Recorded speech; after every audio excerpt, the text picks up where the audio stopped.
Bu ayni paytdagi shahrimiz havosi. Yaxshilab o'qinglar. Hayot uchun xavfli.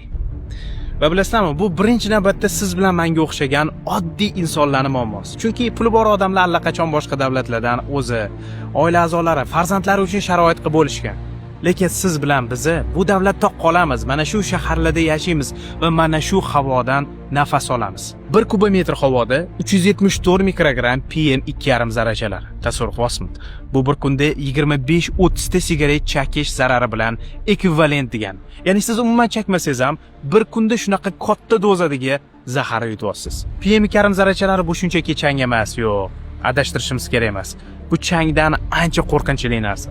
PM2,5 zarrachalari tushunishingiz uchun inson soch tolasidan 30 baravar ingichkaroq bo'ladi. Aynan shuning uchun u burnimizdagi filtrlardan ham, shilliq qavatdan ham, o'pkamizdan ham o'tib, to'g'ri qonimizga tushadi va infarkt, insult, astma va hatto o'pka saratonini chaqiradi. Bu zarralar shu darajada kichkinaki, hattoki homilador platsentasidan ham o'tib, hali tug'ilmagan chaqaloq organizmini zaharlaydi.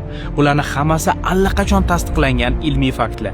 Qanaqasiga bularni bilib turib, bu muammoga ko'z yumishimiz mumkin. Endi sizlarda savol tug'iladi. Xo'p, nima qilishimiz kerak? Bilasizlarmi, o'z davrida Buyuk Britaniya ham, Amerika ham, Xitoy ham mana shu muammoga duch kelgan. Va aynan siyosiy iroda mana shu muammoga qarshi effektiv kurashishga yordam bergan. Ya'ni hukumat bu muammoni eng birinchi raqamli prioritet masalaga aylantirishi va ifloslanish sabablarini aniqlab unga qarshi kurashishni boshlashi shart va zarur.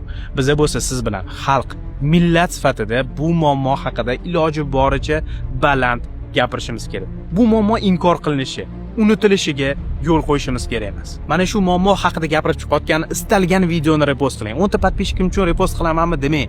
Mas'uliyatsizlik mana shu joyda boshlanadi.